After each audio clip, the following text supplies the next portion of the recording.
Clear to engage. Time on target. 5 mics. Out.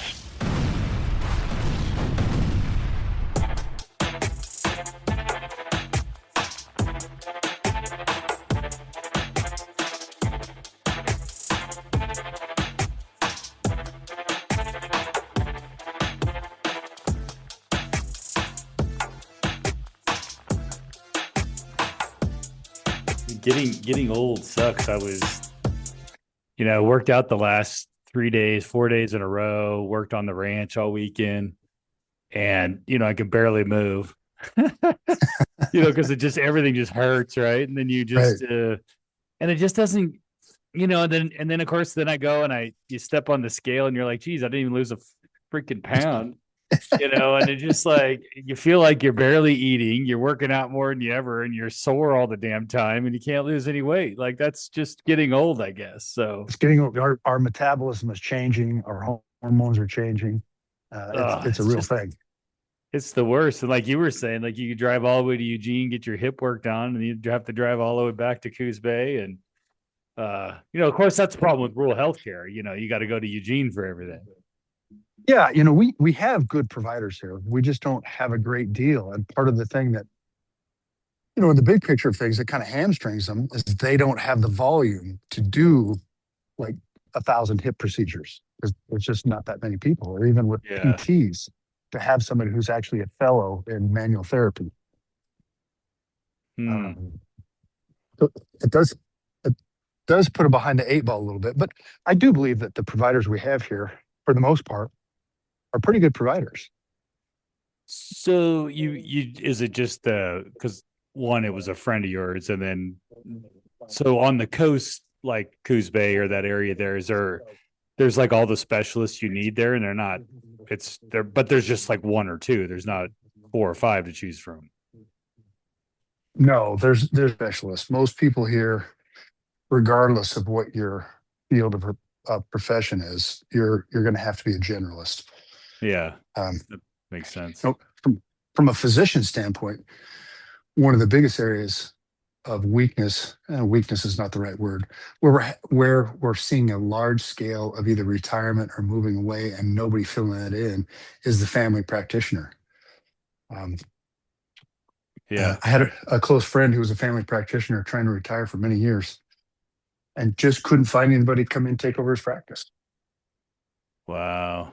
Yeah, because you kind of rely on that as a practitioner of any of the healthcares, whether you're an eye doctor, a dentist, or the whole point is like you build your practice and then you sell it to the next kid, right? That's kind of coming up or whatever, that, and they own it for 20, 30 years and they build it up and then, or whatever, and then they sell it to the next person and that's your retirement. It's kind of a big piece of that sort of puzzle. But yeah, if you can't get anybody to move there to buy your practice, that makes it pretty hard.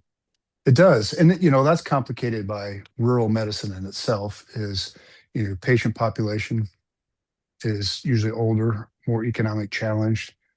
So, your caseload is high critical patient caseload for most of it.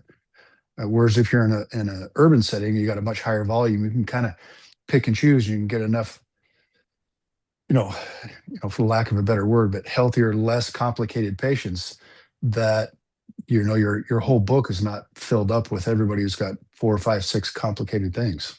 Yeah, that's pretty wild. I think it's rural healthcare is one of those things that we just don't, nobody really talks about. I mean, healthcare alone, we don't really talk about a whole bunch, especially on campaigns or in the world of stuff. We just don't tend to.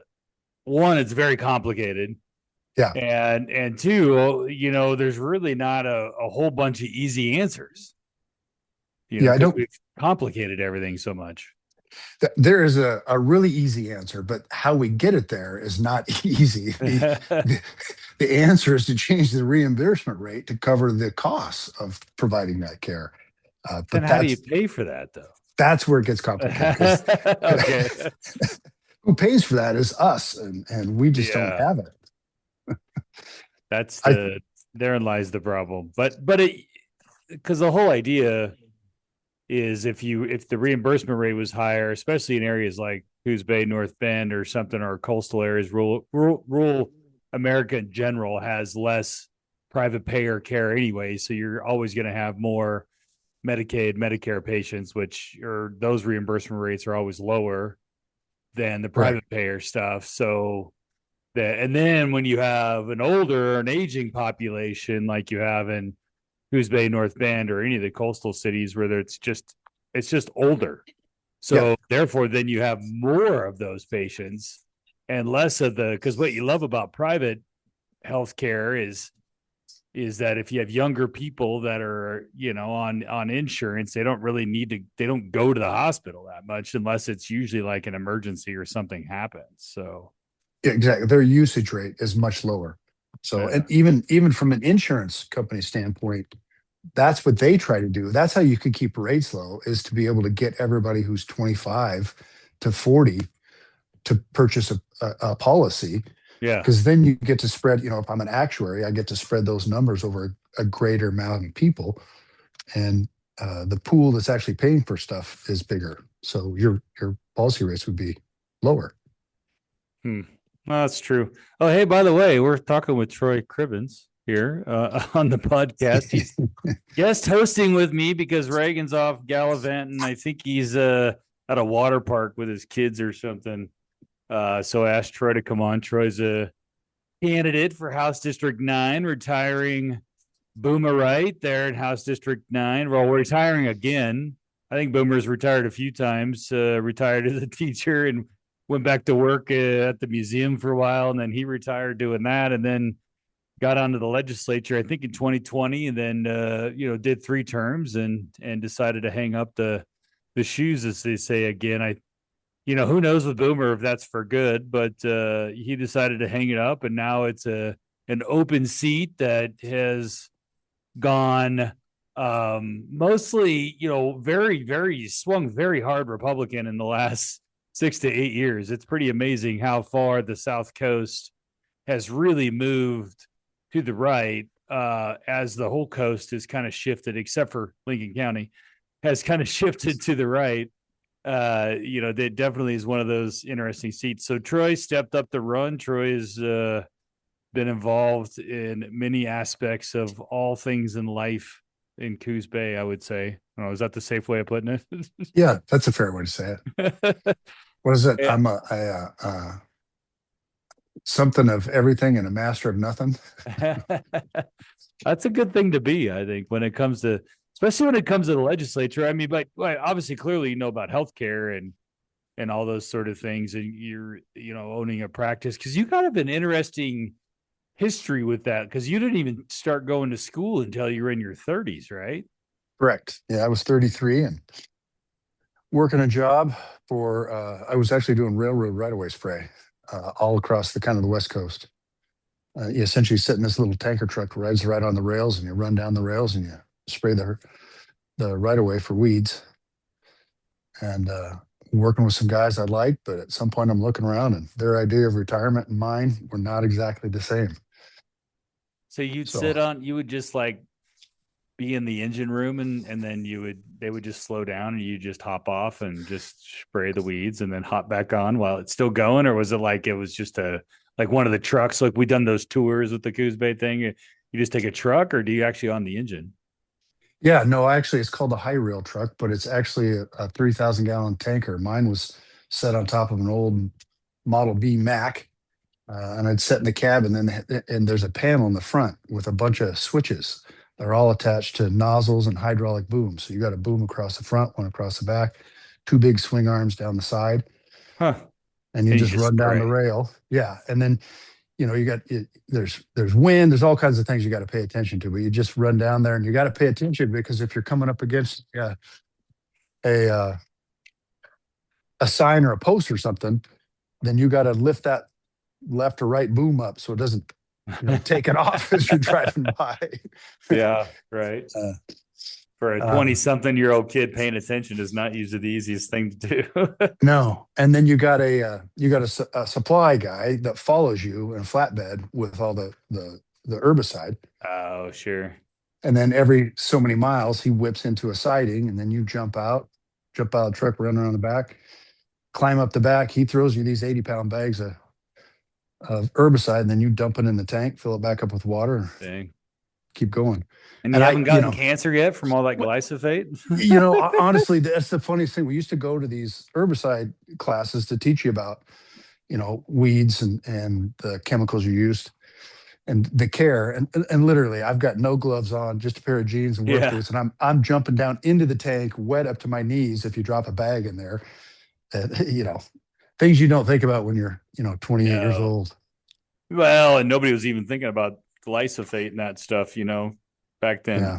Either. There really wasn't the thought process. I mean, heck, Vicky gives me crap about not wearing gloves if I just use a little sprayer out in the back, so Right. Well, that's pretty wild.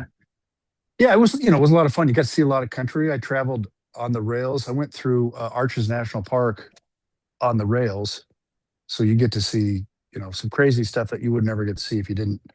Yeah, You that went would have on the been kind rails. of cool. Yeah, Saw some of the largest whitetail bucks I've ever seen in my life through Kansas sunflower seed pastures.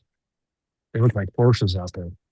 nice. That's crazy. So, but that was enough. So you decided to go back to school. Well, I just, it was fine, but I made all right money, but I was gone 9 months of the year, and at some point, I didn't see the end game. So Yeah. I wanted to try to figure out a way I could work smarter, not harder. Well, And that makes sense.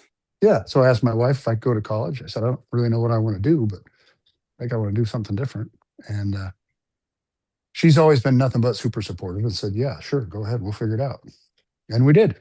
Did she go to, because she's a lawyer, right? Yeah. So she went to law school before while you were on the rails? No, she went to law school after. She's actually interesting. She is a microbiology, biochemistry double major Hmm. and was going to go pre-med and chose not to. And then she worked in, like science and research. There was a small company in Myrtle Creek that used to do research work for NASA. And she she's published on the water treatment system for the space shuttle. Huh. That's kind of cool.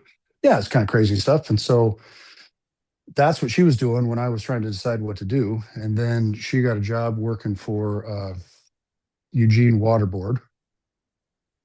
And that's when I was going to University of Oregon. And then we went to Spokane and I did graduate school, and she ran the water district up there. And then when I was about done, she said, "Hey, I'd kind of like to go to law school." And I said, "Well, you supported me. Sure, let's do this." So she went to law school. Huh. And what law school did she go to? Gonzaga. Okay. While you guys were up there. Okay. That's cool. While we were there. Yeah. Yeah. She literally said, "I want to do that." She studied for the LSAT for like 2 weeks and then scored in like the 98th percentile. Yeah. Yeah. I would, I took the LSAT. I was going to go to law school.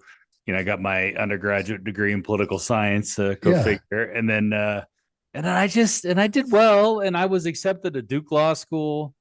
I was going to go to Willamette maybe and do they had an MBA JD program that you could do together. It was like 3 years, right? You get your master's in business and law. And then I just realized I didn't want to be a lawyer. So I ended up just going to graduate school and just getting my master's in marketing, which kind of goes along with, political science. So, because, half of what I do is policy and the other half is getting guys like you elected. Yeah, it's marketing. It's marketing. I think you do a pretty good job. Well, thanks. Yeah. Well, we'll see. I mean, May 19th. I mean, I'll just blame it on you if we lose. So don't worry. You should. You totally should. You've got a good reputation, and you're clearly a hard worker. So. Oh, thanks. Well, I think that's part of campaigns is.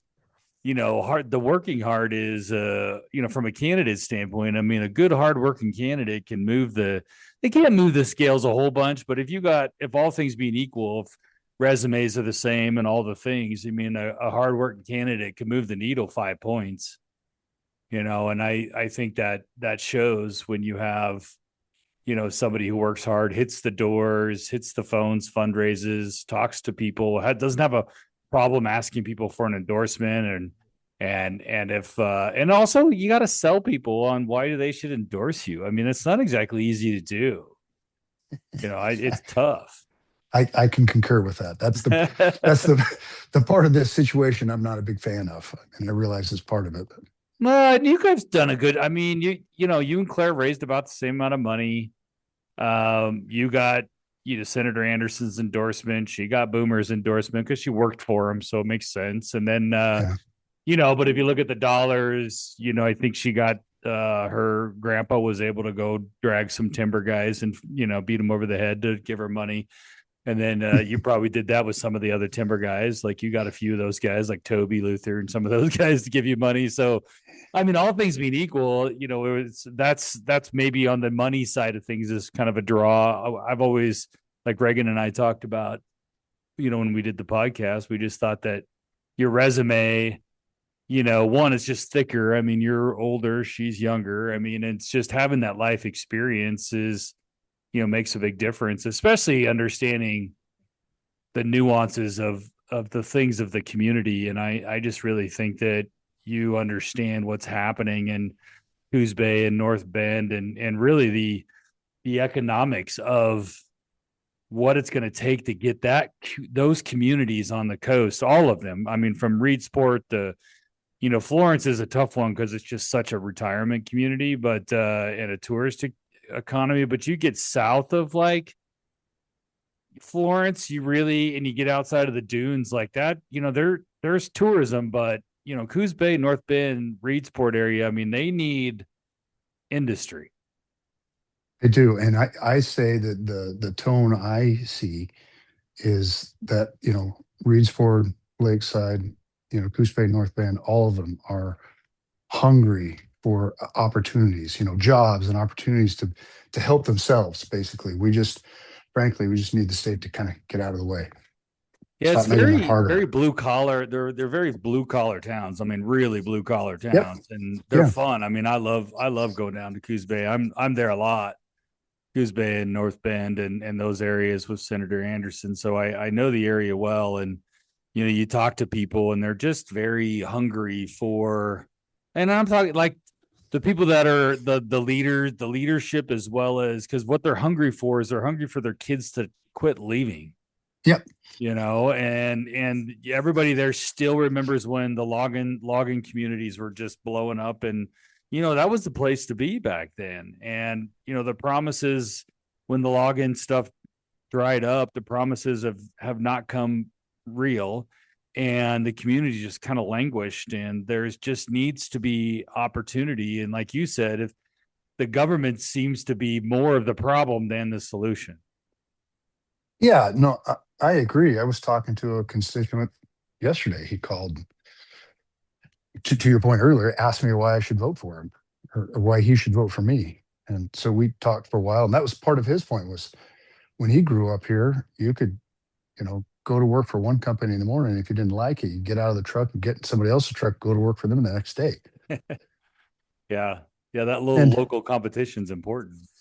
Yeah. And his point was, you weren't going to get rich, but you could, these are his words, you could get a good job and buy a house and a boat and raise your family and do just fine. And you can't do that anymore. Or, you can, but it's really hard. And the opportunities are much, much smaller.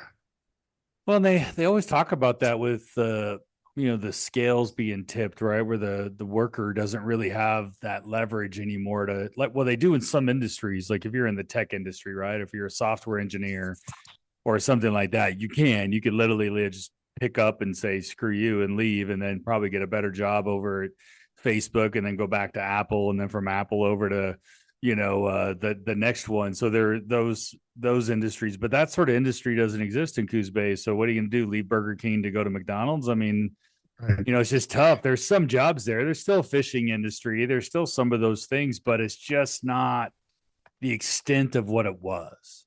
Right. Or could be, frankly, the potential is there. I mean, the fishing industry has lots of room to grow, but they are limited by, overburdensome, fees and regulations. And the timber industry is the same way. There's a ton of potential down here for more timber jobs.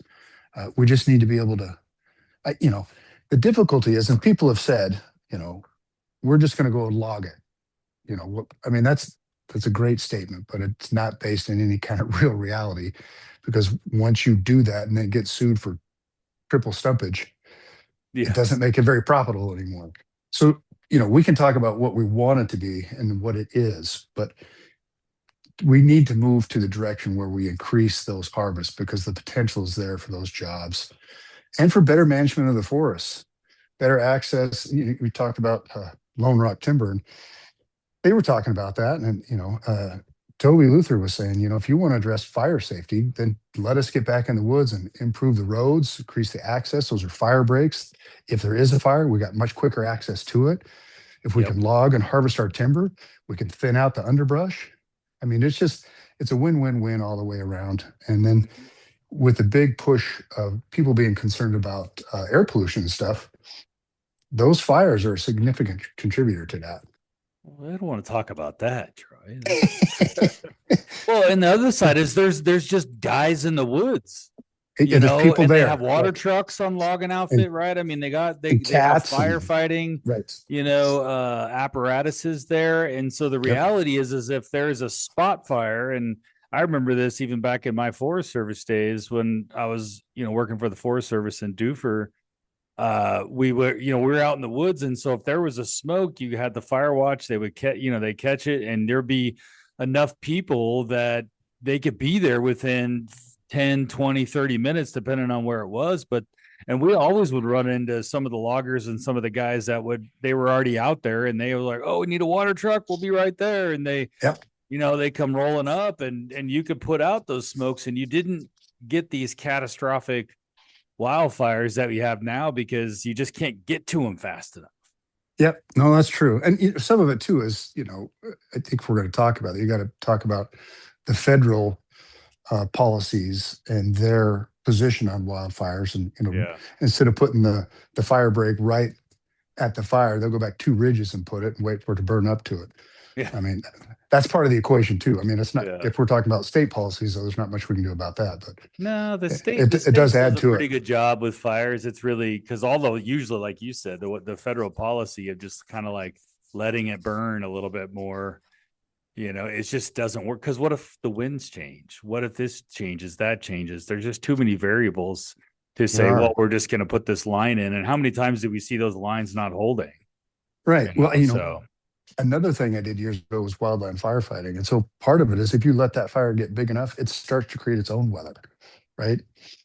And so it changes its own wind patterns, it changes its speed, its temperature, all of that stuff.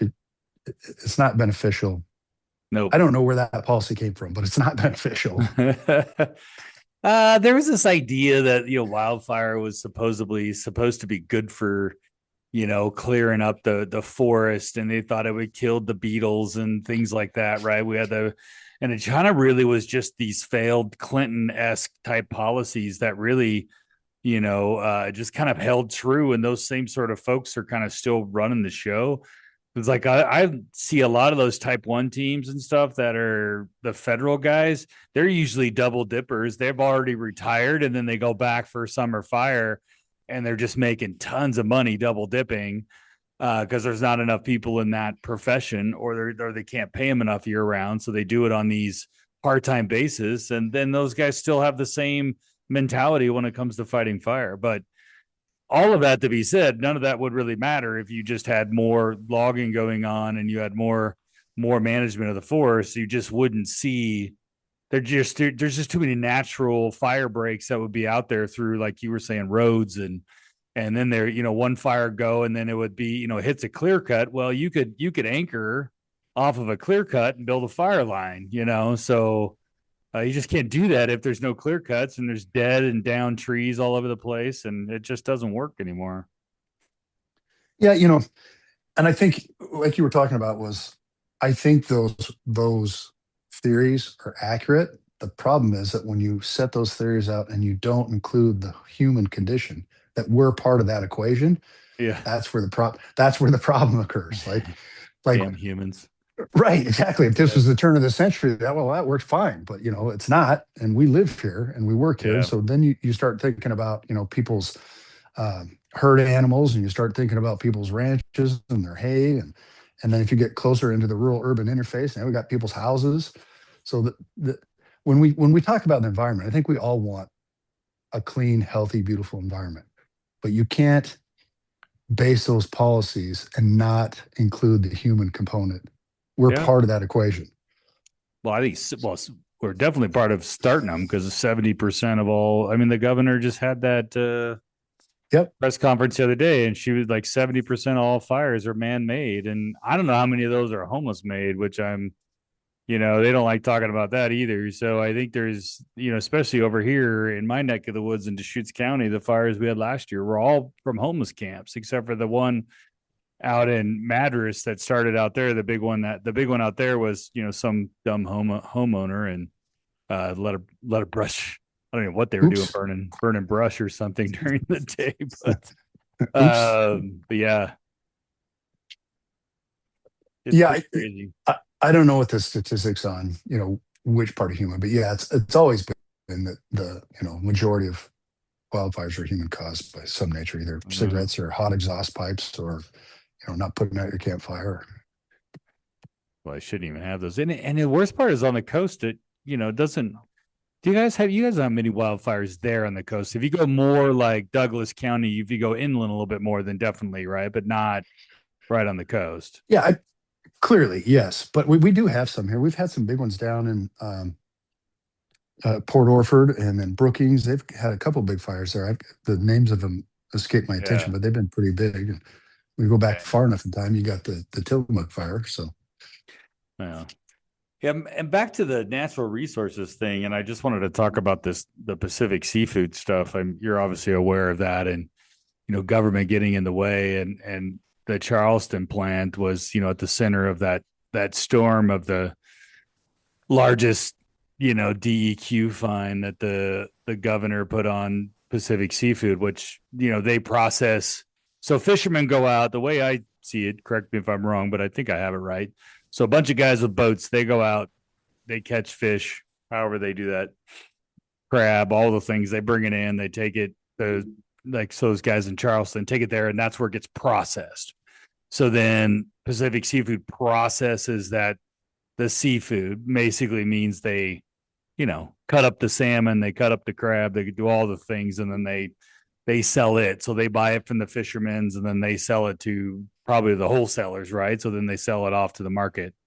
So in that processing facility, the Department of Environmental Quality, which shouldn't even exist, but beyond that, they're supposed to when they clean the fish and they do the stuff, the water that they use and how that it's supposed to be set to a certain standard. And then DEQ basically told Pacific Seafood that you're not using proper water. Basically, it's not clean enough, that you're putting out after you're done cleaning the fish, like how they basically get rid of the water that they use to clean all the fish. So they got to then sanitize that water down, and there was too much chlorine or something in it, all based on this 2017 standard. And then Pacific Seafood says, hey, we have no problems buying and engineering a new cleaning system but DEQ keeps saying that they're going to change the standards, and Pacific Seafood keeps saying, well, give us those standards so we don't spend a couple $1 million building to the 2017 standard. We can build to what the new standard is going to be, so we don't have to do it over again. So this went back and forth apparently for a couple of years, and the DEQ just finally said, yeah, well, we're just fining you now. And that's where I think the rub is. Is that your understanding of it as well? Yeah, but you already know more than I do, But yes, it's a fish processing plant, and my understanding is the wastewater that they're dumping back out in the bay had too many contaminants in it, was decreasing the oxygen content. But yes, I suppose where I get frustrated is I think that Pacific Seafood wants to solve the issue. The difficulty I see is the DEQ only sees one way to do things. And I don't, they're supposed to be public responsive. And the goal is to get to the cleaner water, right? Yes. So just because it's not the way it's written in your DEQ textbook doesn't necessarily mean that it's not as long as we get the end goal of the cleaner water, what difference does it make how we get there? So you should have more flexibility to work with the business owners to figure out an acceptable solution for both ends. So the Yeah. DEQ gets the environmental qualities they're looking for. At the same time, the businessman gets to have some sort of a process that doesn't break his back, or isn't a big huge waste of time and money. Well, and then I think if you just you have to have clear standards. If you don't have clear standards, Yeah, because the problem also is depending on where each of the processing centers are, they're all have different standards on the wastewater, like yeah. wildly different standards, which is just amazing to me I that they still can think if be you that just different.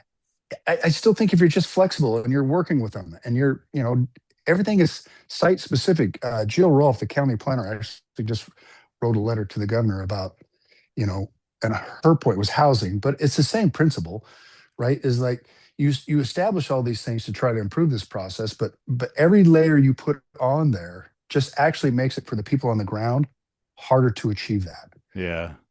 And you could say the same thing if I'm a business or an industry and I'm trying to meet your whatever standards you say they are, but you keep changing it or you keep adding layers to it on the ground, it just becomes more and more difficult and frankly more expensive and time consuming for me to comply. Yep. It's just and it's so, and we had the Coastal Caucus got together. We met with the governor about it, and she basically was just didn't really care. Yeah. Knowing that Charleston plant, if they had if they shut it down, depending on what happens with the appeal and stuff like that. I mean, at what point, like this is what we were saying, like at what point does it make more sense for Pacific Seafood just to have those just to either leave or, I mean, they just bring the fish in and throw it all in an ice truck and just drive it all to Boise and just do it there. Yeah. uh, and process everything in a different state. And then we're just losing all those jobs and all those, or just if they leave altogether, like nobody's going to come in and like take over for Pacific Seafood. So then what happens? Right. Then what we have is another derelict manufacturing place with that many fewer jobs.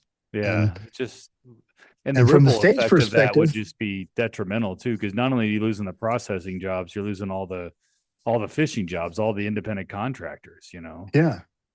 Yeah. And from a municipality side, you lose that tax revenue. You lose the Yeah. business property tax revenue. You lose all those employees' income tax revenue. So if you thought we had trouble with, roads and public safety before, every job you cut or every business you cause to leave causes that much more of a hardship on your local municipalities to try to provide the services that you need. Mm-hmm. So annoying, man.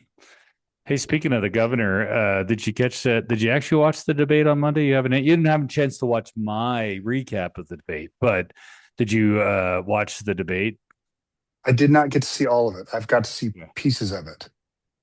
Did have they all been the Coos Bay? Like the top four? I'm pretty sure because Bethel and Ed Deal did the debate down there, right? Yeah, Chris Dudley's been here. Yeah, you did a roundtable with him, I think, right? Yeah, yeah, and I thought Ed Deal and Daniel Bethel have been here. Yeah, they did that And debate. You did, and then and yes, Christine. Christine Drazen has been here. Yes. Okay, they've all been there, so they all get Yeah. and even Governor Kotek's been there numerous times because the Port of Coos Bay project. I mean, the big PCIP thing is, not only would that be a boon for Oregon. I mean, that would also be a boon for the United States of America. To get the third largest deep water port on the West Coast, to get it going would be huge for our country. It would be. And on that note, they've made some significant progress. I think the public-private partnership has inked part of the process so that now it can move to another step where they can start sending out the RFPs for NEPA to start doing more of the research to make Nice. sure they're meeting the environmental standards. And then Jeez. I believe the railroad, what is it called? The administration, NFR, or I think someone's going to tell me I'm wrong, but it's No, the Railroad Administration. isn't your I think wife around there? Ask her.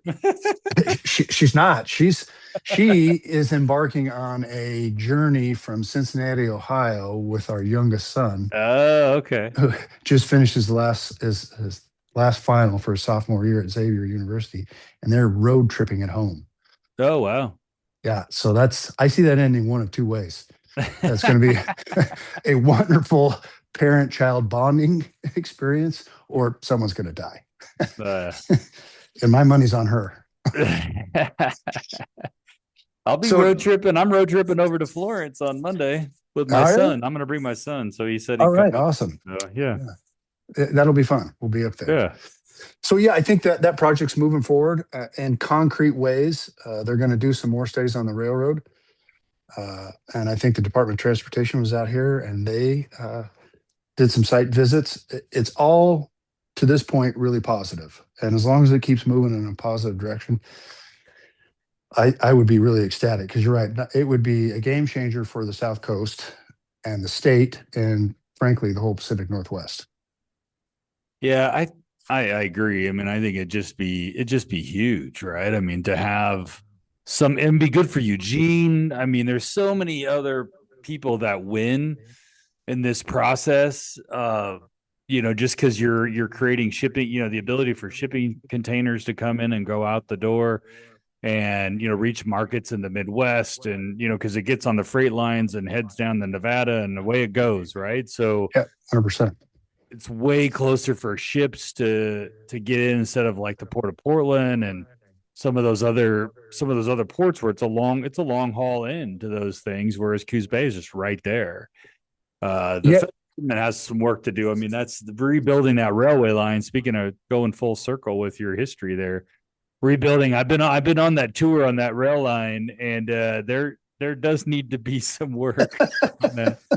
There's some sketchy spots. There are, and there's a couple spots where it goes right through the middle of two towns, and we got to figure that stuff out. I mean, there's some Lakeside and Reedsport are kind of curious about how that's going to work for them. So there's I would say they're pretty concerned, and that's legit, right? You're all of a sudden going to have nothing on those trails, at least in the current generation's lifespan. They've not seen a great deal on that. Yeah. The previous generation before that, seeing trains come through town all the time was a pretty common occurrence. But so, I mean, I get it, but I think that they'll come up with strategies for that, with either, what they call fly bridges, or, rerouting roads around so they don't have to, so they won't be interrupted by the trains. You'll see them, but it won't stop you.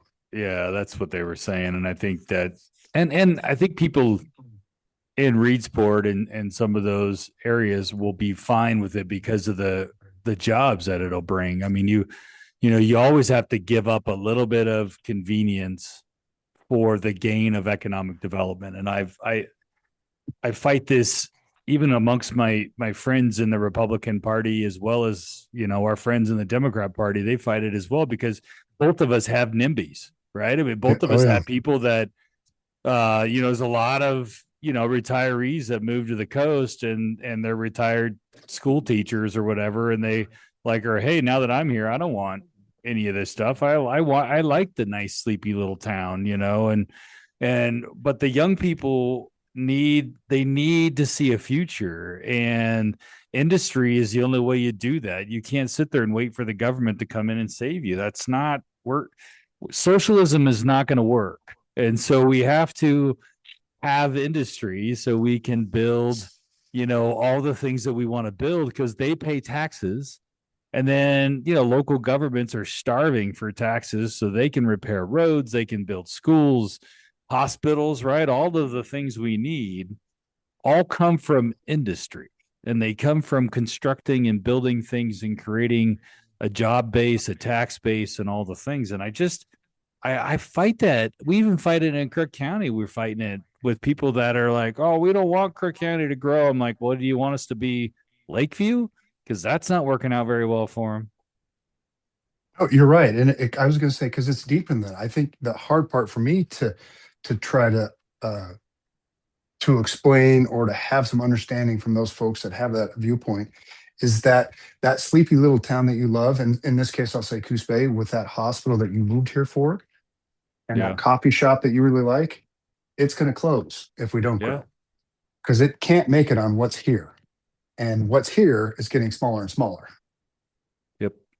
So You can't keep trading the same dollar around the community because eventually that dollar runs out, right? You yes, have to bring in new dollars. yep, And nobody wants to be tourism's great. Tourism will always kind of be a little bit of a piece for the coast that works well, but tourism has its challenges, right? People on the coast are like, "Oh boy, it's July and August. yep. Get ready for the roads just to get jam packed." And um, but the tourists just don't generate enough tax revenue or really revenue. They're fine for the coffee shop for that 2 months or 3 months when it's busy, but that coffee shop needs to be open 12 months a year. And the only way to do that is have people that have a job so they can afford to pay for a $6 latte. And you just have to have it. I think the NIMBYs, like, and they don't ever want to call themselves NIMBYs because they hate it when they call themselves that. But what they do is they couch environmental policy. They talk about Yep. what is the weed grasses on the coast now, and Yeah. they'll make up anything. Over here it's the spotted frog, or the then it was the spotted owl, obviously back in the day too, with the timber. Like, they use those things as tools to achieve their agenda. Which And is to stop growth. yeah, really, Right. they're just anti-growth. And Oregon is, I mean, Portland's in a doom loop. It's just horrible over there. And the rest of and I would say the rest of the states right there with them. If you look at growth numbers, it's horrible. I mean, Coos Bay's been in a doom loop for a while. I mean, there just hasn't been any Almost 40 years of yeah. stagnant population growth. And the only way to do that is to, one, elect Troy Cribbins, I think, to the House. That'll help. And because I think that's one of the key differences for Coos Bay, because since Arnie Roblin really has been in Senate, you guys haven't had any representation. When Caddy and Arnie left, and then everything, of course, they left at the right time, and Arnie left just in time, so I wouldn't have beat him in the election in 2020. But I love Arnie. He's great. He's been on the podcast too. But since they left, like Coos Bay and North Bend, I feel like in the legislature, we're just not, it's just not quite as represented as it is when somebody's from that town. So I I think agree. that And does I make a believe, difference. yeah, the business owners and the community members and constituents that I talk to down here say that, feel it. They're like, does anybody pay attention to us? They come down here more than once a quarter. And in those, in our legislators' defense, there's a lot going on. So if you're not actually rooted here, it is hard to kind of, be here all the time, see the day-to-day stuff. Yeah, no, it really is. And to be able to go up to the legislature and, I mean, even when we got the $100 million for the dredging and stuff like that, there was some grumbling. Yeah. Like, people like, you're doing what? Like, what? Like, and and to be frank, a lot of it's the people up around the Portland metro area, because they're like, well, why Coos Bay? Why are they getting 100 million dredging the bay? What are we doing that for? And so it's really just this lack of information and lack of kind of hearing from somebody every single day, just kind of beating that drum, and it makes a huge difference. It really does. I agree. And I think that's one of my philosophies. And that's something I truly believe, is that it's important to help establish an understanding. And that goes both ways. I think rural communities probably should have a better understanding of what complications and challenges that an urban community has, because they Yeah. do. But likewise, the urban communities take a little time and have a better understanding of what rural communities have to struggle with and deal with on a regular basis. Yeah. And some of that is the inability to be able to expand their economic capacity based on regulations based in Salem, based on the legislature in Salem. I keep swearing I'm not going to throw Salem City under the bus, but and coming out with this one size fits all because it seemed good in our urban areas, and it does nothing but just super complicate trying to get any kind of a project or industry established in rural communities. Yeah. Yeah, really. And you're right. And it's only fair. I mean, I grew up in the Portland area. So for me, I living in rural Oregon now and growing up in Gresham. I mean, Sandy and Gresham. I mean, that's basically Portland. Uh, and understanding their challenges, I feel like, I have and you as well, you lived in a big city. And I think you have to just understand that the city challenges, definitely they have, and they're different than the rural challenges, but the cost of a mile of road is still the same cost, whether that is in the metro area or whether that's in, you know, uh, Christmas Valley, Oregon, right? The problem is you get into rural parts of the state, we have more miles of road. And And I so would say actually the cost is more down here because of having to ship the materials yeah, to yeah, this that's a fair area. point.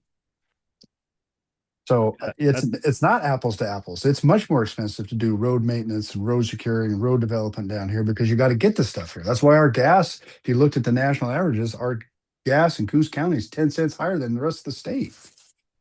well, and then I mean, that 101, I mean, we all know this too. And, you know, Anderson beats the drum on it all the time. And most of the Coastal Caucus does is that everybody uses the roads that go to the coast. And Yes. everybody uses 101. I mean, it's just, it gets murdered during the summer, right? There's just so much traffic and there's only so many ways in and ways out. And that's not necessarily the case when you get over on my side of the Right. hill in Eastern Oregon. I mean, not everybody's using the roads, right? It's not as horribly traveled. We don't get the rain and things like that to just beat up the asphalt as much.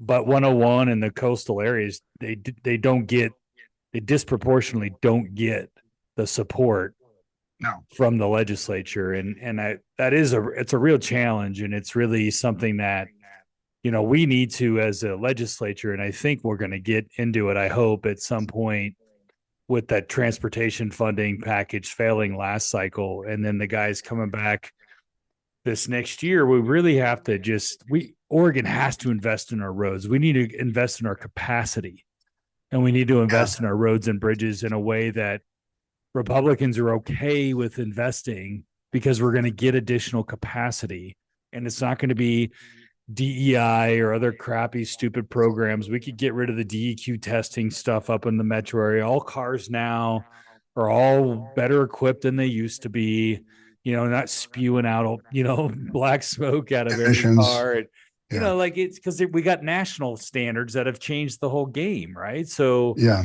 we have to realize that. And so Democrats got to give a little bit, and the Republicans have to give a little bit. And if we do that, I believe that we can find a funding package that I would love to see, a huge package that increases capacity across Oregon, that, because, we're still driving on 1960 grid, 50, 60s grid across the entire state, and things are going to start breaking. Things already are, I think. I mean, we've talked about that with all kinds of stuff, right? I just don't want the bridge going when I go up and down 101. I just don't want those bridges to break when I'm on them. Right. I could be wrong. You probably know better than I do, but I kind of thought for a while that the ODOT had basically a philosophy of trying to decrease capacity. That's what all their road diets and those sorts of things to try to cut down on traffic. They do. There is this idea. Well, the idea of it is that the Democrats, not all of them, but I can generalize, say that most Democrats believe they don't want you driving a car because they think it's bad for the environment. Yeah. Kind of basically but now they don't want you driving a Tesla because they just don't like Elon. So I don't know I'm not really sure how they can have it both ways, but in America, we love cars. Yep. We want to drive a car. You got to get from point A to point B. It's the easiest way to get there. So whether you're driving a Tesla or you're driving a gas guzzler, dually truck like me, or somewhere in between like yours, people need their cars, because mostly our economy is not built on everybody getting up, getting on a bus and going to the same location and working in a factory, and then everybody going back home, right? Like, that just doesn't exist anymore. Our economy is not built that way. Especially in the Pacific Northwest, and especially the more rural you get. Yes. Yeah, for sure. Yeah.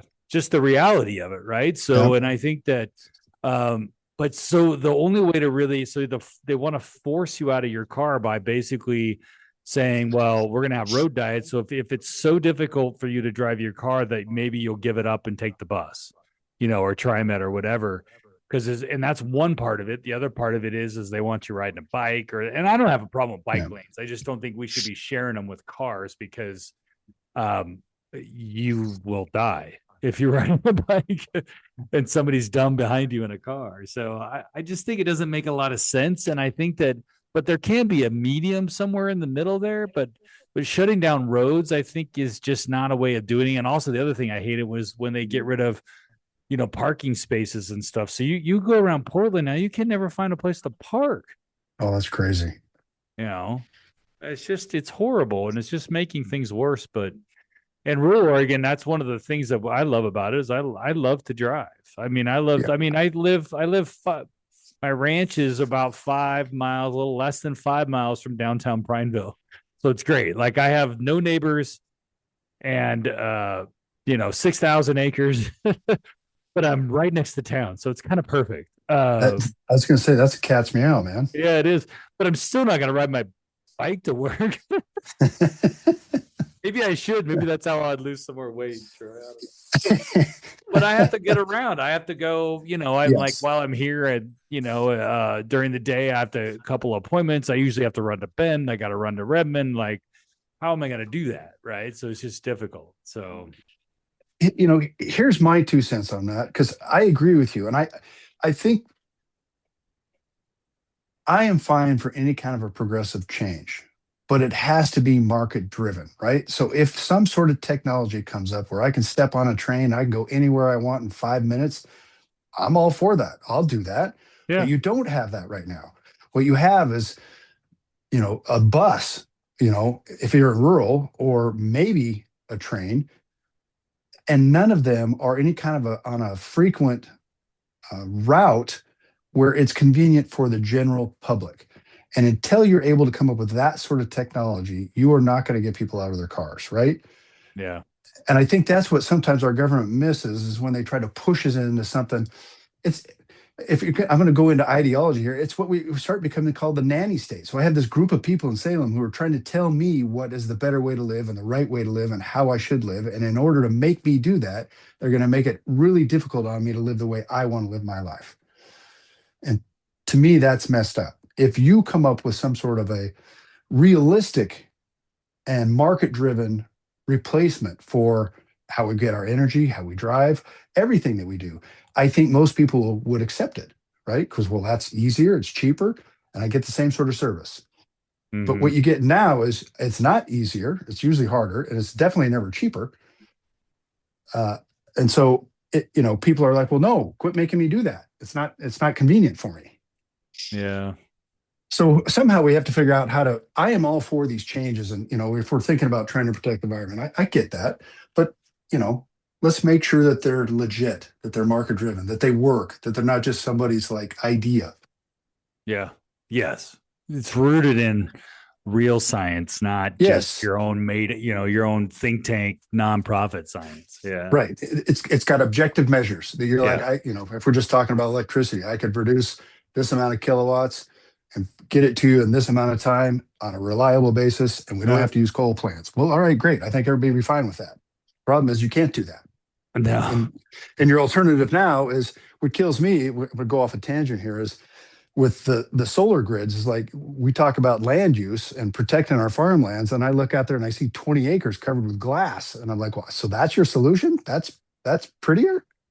Oh boy, don't get me started on solar fields. Right, right, exactly. I was talking to the Facebook people actually earlier today. They were in the coffee shop, and we were just BSing about some of the data centers and how they just feel like they're just under attack now, and it's really just the NIMBYs. It has nothing to do with data centers. It's just but anyways, it digested into the solar fields, and it's the same. I'm like, heck, I'd even be better with the solar fields over here in Kirk County if they were actually going to the data centers, but they're selling that power in California.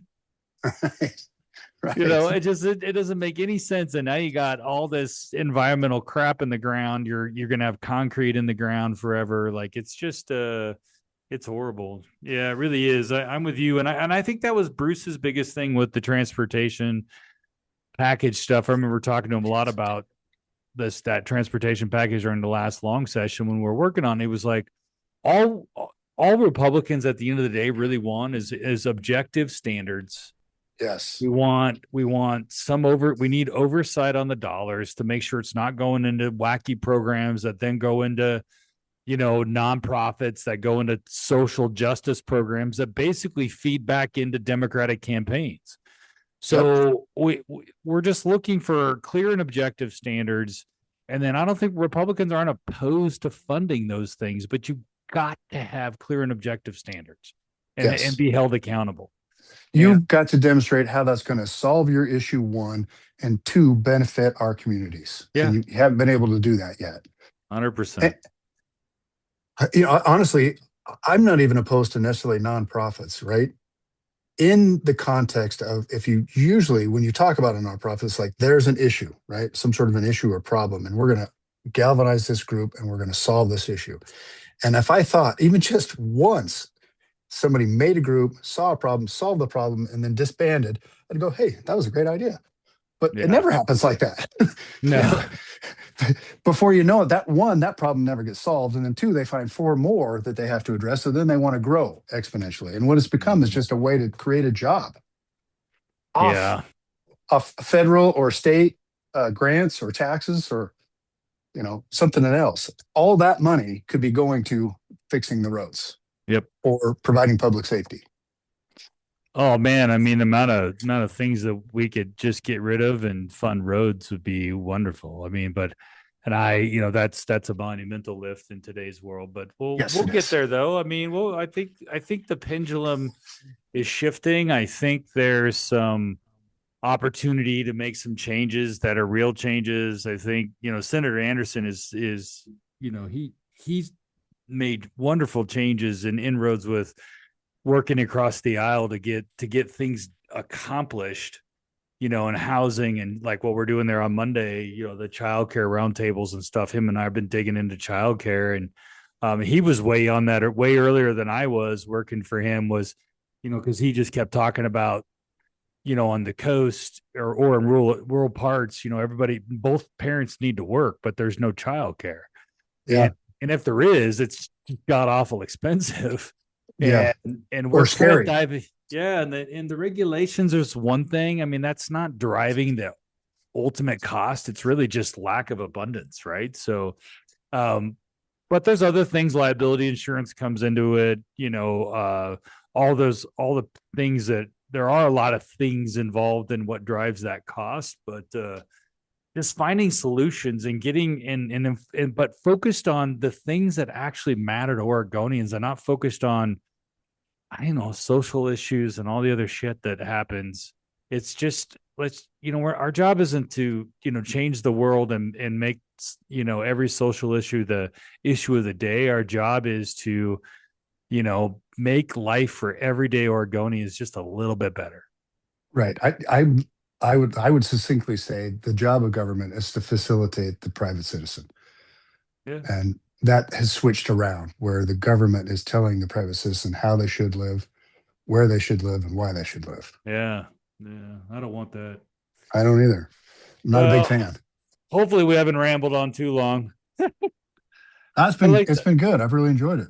Yeah, I liked having you on. It's great. We'll do it again when you're victorious after May 19th. So we want to keep you out there knocking doors, and ballots are starting to trickle in now. I was looking at some of the turnout stuff. So we're starting to see people, the ballots actually making their way through the mailbox, probably through the county elections offices, and then those guys scan them and away they go. But either way, I think you've run a great campaign, and I look forward to you winning on May 19th and celebrating with you. And I'd be great because the good part is it's kind of a cakewalk for November, because that district has decided that it wants to be Republican.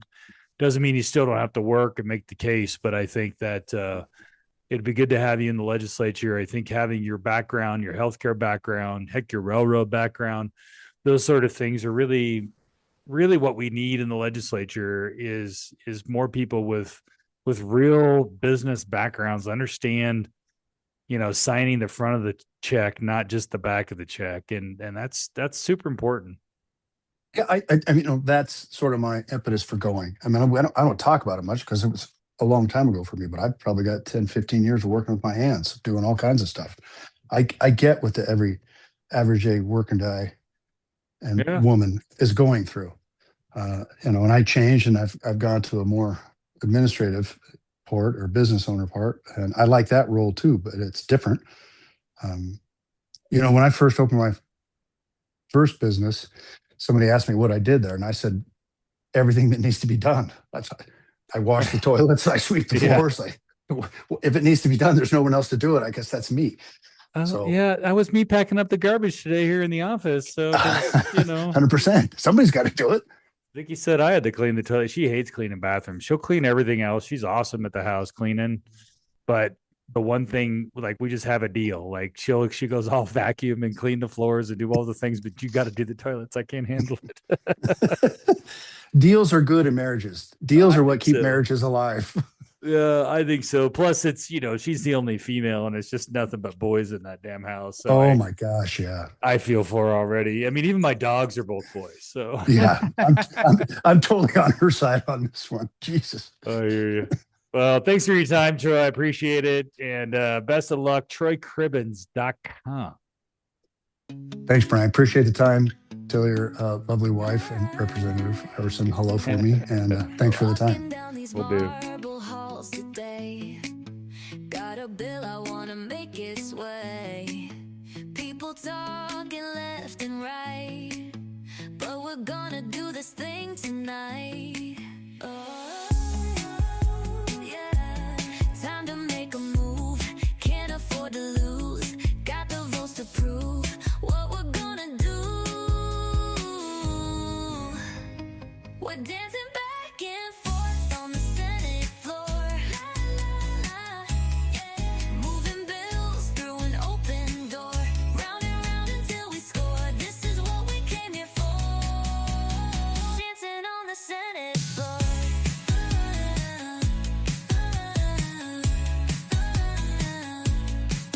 Representatives and senators meet, trading words to find the perfect beat.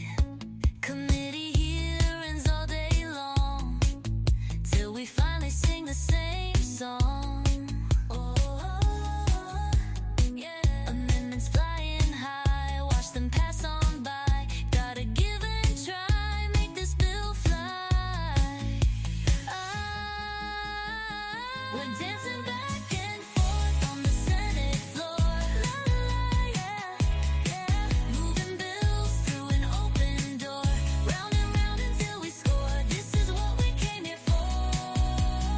Dancing on the Senate floor.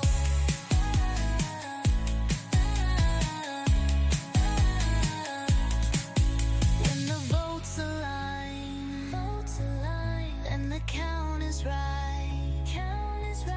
Feel that Oregon pride, as we pass it tonight.